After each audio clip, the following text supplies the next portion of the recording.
Morning, ladies and gents.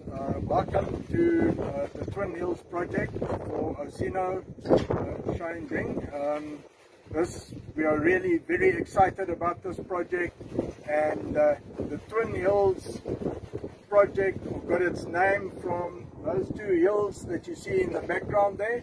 That's actually where the first gold was found, but then later on, with a lot of geological work, geological drilling in this area, we found a much bigger deposit right behind you. And if we turn around, you can see this area where the drill rigs are drilling currently.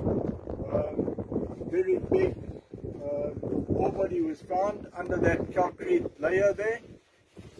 And as we speak, we're now going into the construction phase of this mine, which will take about 2 years to complete.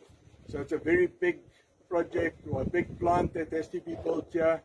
And that plant, once it's completed, we'll actually be mining here for about 13 years as we stand now, and that may even be extended further, because as we go along, we're doing more exploration drilling to find more gold in the area.